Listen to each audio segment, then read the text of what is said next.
Today, let's test out the Fifine Amplitank microphone. So let me just say that the packaging for Fifine products has always been something that impresses me. I use their Ampligame microphone. I also use their Ampligame H6 headset, and this is my first major upgrade with a lot of their products. But with the construction of the box, I am very, very impressed with it.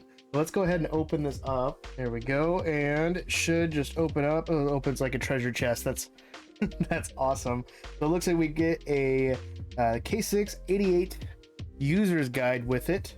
That is awesome. It's got their patented smiley face on it. I love that with design with a lot of theirs. The pop filter on my microphone has that. The headset has it on the sides. Got a nice like foam covering. Ooh, very good. All right. So with this mic, we get a Type-C to Type-A USB cable, which is awesome.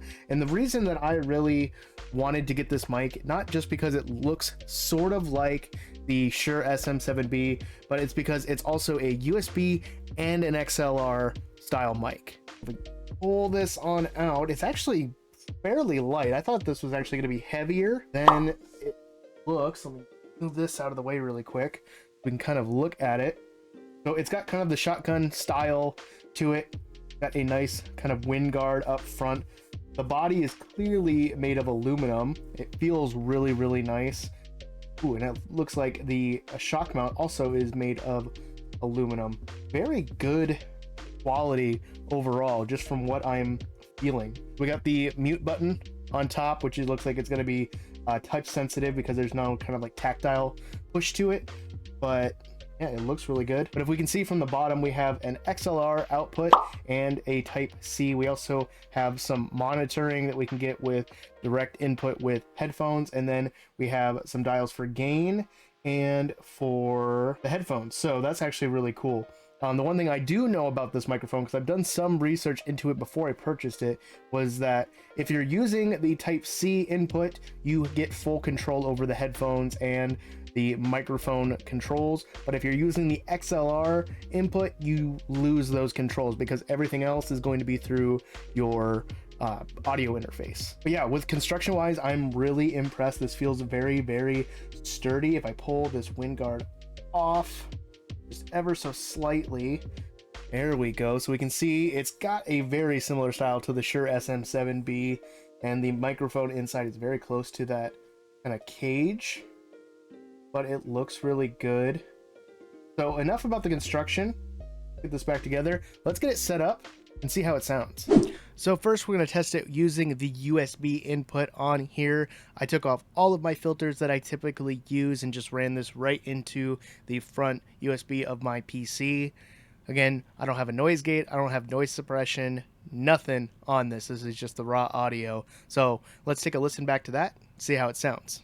I'm ridiculously impressed with that. For those of you who don't know, my furnace for my house is on the other side of this wall, and these walls are just wood panelings. There's no insulation on this wall to stop it. I can hear that furnace clear as day when I take my headphones off.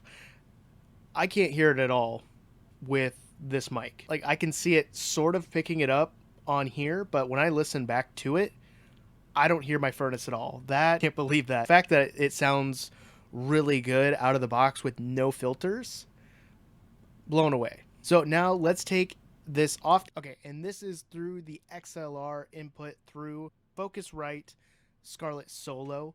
On my OBS, it's showing through only the left side. So I'm going to listen back really quick to see if that's what's happening. Because if so, I want to fix that. Okay, so it actually turns out that it was recording just through the left channel, so I had to go into my mic properties and go to advanced properties and click the little section that says mono just to make it even to go through both channels. Now, let's compare this to the Type-C input versus this XLR into my interface and see if there's much of a difference. Okay, listening back to both recordings of the Type-C input and the XLR, I definitely think that the XLR has a little bit brightness to it, which is really nice. It kind of brings out a lot of the qualities in the vocal recording.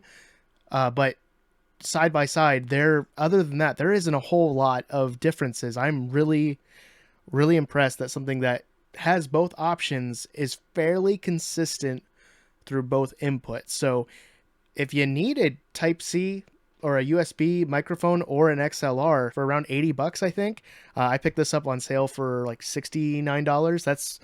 That's pretty awesome. So really quickly, I'm going to throw my filters on the XLR port, and then I'm going to test that audio out and switch it to the Type-C with the filters as well. And let's see how those compare. Maybe I don't need that many filters as I did before. Okay, so this is the XLR input with filters, and right now I am running noise suppression, noise gate, compressor, a limiter, and a little bit of an EQ to boost the mids in my voice.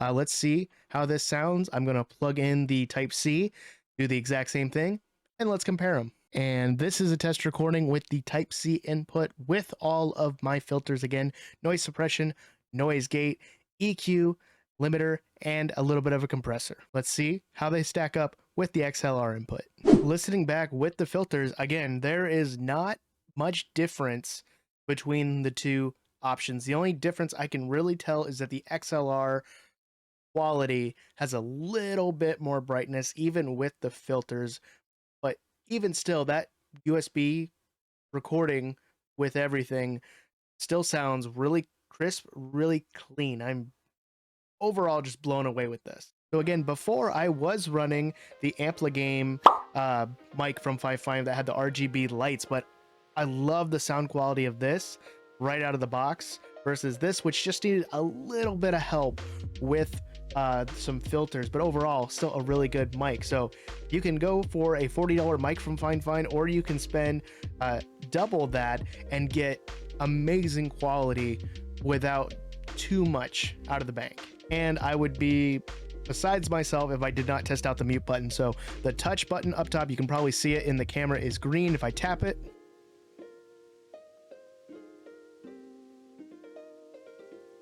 so it turns red, and you probably couldn't hear anything I said, but I love the fact that it's just a touch button.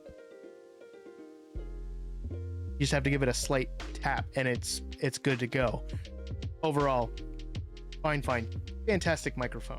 Well, I think I found my new workhorse for streaming, content creation, all that kind of stuff. And you know what? If you guys like this video and you like any of my other tech reviews, why don't you hit a like and hit subscribe as well so you can see more. But I'm going to get on out of here, guys, and start recording some more videos with this microphone. So always remember, guys, the most important thing is to be odd and wash your hands. Peace, guys.